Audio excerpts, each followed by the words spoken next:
De retour au salon de quilles du parc de Saint-Eustache pour notre deuxième match de cette émission. Et notre nouveau champion, Marc Bilodeau de Québec, va maintenant se mesurer à Sylvain Couture, un autre gaucher. Le très talentueux Sylvain Couture, 24 ans, 18 ans d'expérience, 235 de moyenne. Alors, connu 3 victoires jusqu'à maintenant chez les pros des quilles, 3 victoires, 4 défaites. L'an dernier, avait joué qu'un seul match, avait connu la défaite, mais lors de notre première série en 2004-2005, ces deux joueurs-là s'étaient affrontés et Marc Bilodeau était sorti vainqueur par 236 à 209. Donc, ce sera le deuxième duel entre ces deux joueurs gauchers. Marc Bilodeau de Québec qui va amorcer le match. Sylvain Couture, lui, est de Mirabel. Mais je peux vous dire qu'il y a du talent sur les allées. Évidemment, tout le monde sait que Daniel Resco, c'est le joueur numéro 1. Mais si on demandait à un paquet de monde qui est le deuxième, il y aurait sûrement des votes pour Sylvain Couture et des votes pour Marc Bilodeau. C'est vraiment deux des meilleurs quilleurs au Québec. Et puis, le résultat des dernières années nous le prouve. Et Marc Bilodeau qui amorce ce match comme il l'a fait dans le premier duel. On le sait qu'il avait amorcé sa rencontre avec 9 à bas. Il a surveillé bien le style de Sylvain Couture. Ça fait des jaloux. Oui, c'est coulant, c'est fluide. Un grand mince. Et puis, je vous jure que une belle glissade. Regardez si c'est facile. C'est de cette façon que ça devrait jouer, comme on dit. Certains comme Danny Poitier, d'ailleurs, me faisaient la remarque que ça ressemble un petit peu à Thierry Dissegna des belles années du côté gauche. Sylvain qui avait terminé deuxième dans la course à la Coupe André Morissette il y a 2 ans.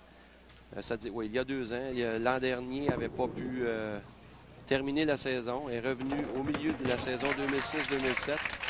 Ouais. Malgré quelques absences dans les tournois, il a quand même terminé au 12e rang. C'est un joueur extrêmement talentueux. Il avait déménagé dans la région du Saguenay-Lac-Saint-Jean. Hein? Sa conjointe est native de la région. Je pense qu'ils ont été demeurés à Alma pour une année. Ils sont revenus dans la région de Montréal au début en janvier 2007. Et puis donc Sylvain a raccroché, a recommencé la compétition. Marc Bilodeau, là, c'était loin à droite, ça. Et effectivement, la quille 8 qui demeure en place. Marc qui a raté de peu. C'était un petit peu mince, mais il s'en est fallu de peu que la quille 1. Oui, on voit, elle a à peine tourbillonné devant, mais n'a pas été en mesure de la faire céder. Donc, première réserve pour Marc Bilodeau. Il avait réussi 9 à bas et une trouée lors de son premier match. Et lui aussi aura une deuxième occasion de revenir, mais comme ce sera dans le tout dernier match de la saison, il ne pourra pas accumuler plus d'une victoire. Alors, ça lui prend presque une autre victoire là, pour espérer devancer les meneurs. Sinon, ça en sera fait de sa chance, à tout le moins, d'accéder à la grande finale. Moi, je dirais que si on veut être réaliste, il faudrait qu'il réussisse 2 autres victoires pour avoir 3 victoires. Alors, possiblement qu'une victoire au tout dernier match pourrait lui assurer une place dans la finale. Ça sera à voir. Il a beaucoup de chemin à parcourir avant. Et pendant que Sylvain Couture s'exécute sur la ligne numéro 12, nous, on va vous présenter notre invité qui est le boss de la place, comme on dit, oui. M. Jacques Robert, propriétaire du salon de parc du parc Saint-Eustache. Ici, M. Robert, bonjour. Bienvenue au Pro des quilles avec nous. Et merci de nous recevoir. Ça se passe bien jusqu'à présent, les enregistrements au salon de quilles. Bonjour à vous deux. Je pense que vous aviez hâte qu'on soit ici. Hein? Bonjour à vous deux. Puis Jean-Paul Lavigne et moi-même, on est très heureux de vous accueillir au du parc. Les joueurs, ils ont pratiqué durant 2-3 semaines. Il s'est joué de 700 à 800 parties. Des gentlemen. Merci. Pour la préparation, évidemment, de cette série. Et vous, l'an dernier, avec 4 autres salons de quilles, vous êtes embarqué dans le projet pour un peu faire que cette émission-là soit un succès. C'est important pour vous? Oui, je regrette pas. La télévision, je pense, c'est le premier véhicule, le plus beau véhicule pour les quilles. En tout cas, on est très bien accueillis. Puis ce qu'on remarque, c'est qu'il y a beaucoup de monde qui assiste aux enregistrements. Puis ça, c'est plaisant, évidemment, pour créer l'ambiance pour les joueurs aussi. Je pense que les gens dans la région ici de Saint-Eustache adorent de voir les joueurs élites à l'œuvre. Oui. Puis je sais que le conseil d'administration du regroupement des joueurs travaille très fort. Ils font du bénévolat, puis ça va très bien. Moi, je veux vous féliciter et vous remercier parce que vous êtes... de la première heure, des débuts du regroupement, l'ancêtre du circuit des pros des quilles, ça va faire bientôt 10 ans qu'on vient chaque année ici, puis c'est toujours très agréable, on est toujours très bien reçus. On revoit le dernier tir, Michel, de Marc Bilodeau, il était tout près de la trouée, et la quille numéro 8 qui est tombée au tout dernier moment. On parle de combien de ligues ici, M. Robert, environ, qui j'ai 29 ligues, j'ai 2000 joueurs de ligue, plus le jeu libre. C'est très intéressant, évidemment, comme participation dans le coin. Ben moi, si je peux me permettre une image, j'ai appelé, à l'approche de la série, j'ai appelé une journée. Je voulais venir pratiquer les allées 12 et 13. On m'a dit, pas de problème, ils sont libres à partir de minuit. Ça vous donne une idée comment ça peut être achalandé certaines journées. Les joueurs, Denis Rousseau, André Duclos, ils arrivaient à 7h15 le matin. Moi, les portes sont ouvertes à 7h. Les gars pratiquaient avant les ligues. Oui, parce que les gens ne viennent pas juste jouer au hockey, ils viennent casser la croûte, ils viennent jaser avec vous. Oui. C'est un vrai club social ici. Pendant ce temps, Michel, Sylvain Couture vient de réussir un 6e abat consécutif. Alors, ça va très bien pour lui. Marc Bilodeau a une réserve au 2e carreau, mais pour le reste, 4 abats également. Monsieur Robert, merci pour votre hospitalité. Puis, je sais que vous nous donnez un coup de main également à la réalisation des matchs, notamment quand le concours de la victoire arrive enfin. C'est vous qui allez à l'arrière pour s'assurer que tout fonctionne bien. Ça fait plaisir. Merci beaucoup. Donc, merci. Jacques Robert, propriétaire du Salon du Parc de Saint-Eustache. Et pendant ce temps, on a un duel de titans qui se poursuit avec 20 quilles d'avance pour Sylvain Couture après 6 carreaux. Les deux joueurs ont des doublés en banque après 4, donc 120 à 100. Et un doublé de part et d'autre. Le tir de semble bon, c'est un peu haut. C'est plein, c'est dangereux, mais la quille 10 est tombée, donc il peut s'en sortir avec un pointage de 27 et une réserve facilement. Alors là, Sylvain a un petit peu plus de marge de manœuvre. Voilà, il peut se permettre une réserve et garder la priorité, mais il voudrait continuer le plus longtemps possible. Alors, je suis content que M. Robert ait mentionné Jean-Paul Lavigne, car c'est son associé. Puis c'est un homme un petit peu plus effacé, peut-être un petit peu plus timide. Et puis, à cause de ça, des fois, on oublie. Et l'an dernier, lors de notre interview, je m'en voulais d'avoir oublié de mentionner M. Lavigne, mais Jacques en a fait mention. Alors, merci, M. Lavigne, de tout ce que vous faites pour nous aussi. Et quand je parlais des 5 salons de quilles, pendant qu'on voit le tir de Sylvain Couture qui traverse du côté droit, un 7e abat. Salon de quilles champion, évidemment, qui nous a reçus au cours des 3 premières années. Le club quilles Verdun, le salon Saint-Janvier et les salons de quilles G+.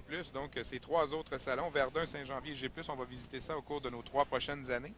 Mais bravo là, à cette belle initiative. On les voit à l'écran, les 5 salons de quilles qui font partie, là, qui sont associés avec les pots des quilles. Le tir de Sylvain Couture, et c'est un 8e abat consécutif. Alors, il est bien en selle, là, Sylvain Couture, priorité de 33 quilles qui va augmenter puisque Marc Bilodeau n'a qu'une réserve au 7e comparé à un doublé pour Sylvain Couture. Alors, on n'a pas le choix, le Bilodeau doit terminer en abat. Oui, s'il veut garder une mince chance de remporter la victoire. Il peut quand même réussir 257, alors on ne sait jamais. Marc qui a lui-même réussi une trouée tantôt au 10e carreau. Ouais. Sans vouloir souhaiter des malchances à Sylvain, il se dit que si ça lui arrive, avec 257, il pourrait quand même peut-être réussir à tirer les marrons du feu. Et dans notre 3e match au cours de cette émission, pendant qu'on voit le tir de Marc Bilodeau, ce sera Roger Charette qui sera à l'œuvre contre le gagnant de ce match entre Marc Bilodeau et Sylvain Couture. Alors, Sylvain qui vient terminer ici a la chance de réussir la 2e partie parfaite de la saison, de la série. Alors, Sylvain, en plus d'être un excellent joueur, c'est un joueur avec une attitude exemplaire sur une allée. Jamais un mot plus haut que l'autre. Le tir, ça traverse du côté droit et excellent. Un 9e abat consécutif pour Sylvain Portez Couture. attention à l'extension. Sa grande glissade et la grande extension, c'est vraiment quelque chose à voir. Le prochain tir là, de Sylvain Couture va lui assurer la victoire, mais évidemment, là, on est focusé sur le match parfait. On voit ici là, la prise, la grande glissade et la grande extension à la ligne Ça s'en va là, noire. c'est loin, ça. Excellent. Ça revient, excellent. voilà. Vraiment, là, impeccable jusqu'à maintenant. Alors, la victoire est acquise pour Sylvain Couture. Marc Bilodeau, donc, va terminer avec une victoire. Aura l'occasion de revenir, comme je le mentionnais, en toute fin. Pourra amasser peut-être une 2e victoire, une deuxième victoire. mais n'aura pas de pointage suffisant pour accéder à la grande finale.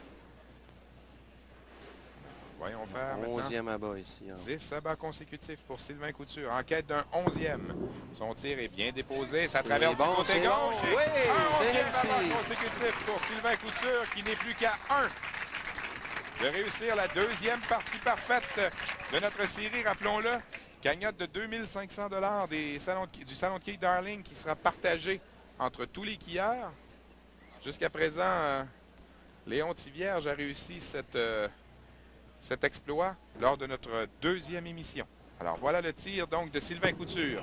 Ça semble bon, ça traverse du côté gauche. Oui, c'est réussi. Partie parfaite. La 2e de la série.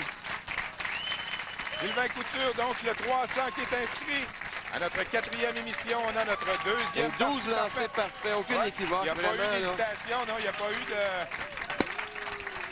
C'est lui qu'on surnomme affectueusement Cousse. Alors, belle performance. Marc Bilodeau, évidemment, va compléter là, pour le pointage, la moyenne. À la toute fin, si jamais il y a des égalités. Tir de Marc Bilodeau, donc... Marc qui nous a quand même inscrit énormément d'abats. Avait débuté son premier match avec 9 abats. Et là, ici, pour inscrire 10 abats. Ben oui, c'est ça. Pourrait perdre avec un pointage de 257.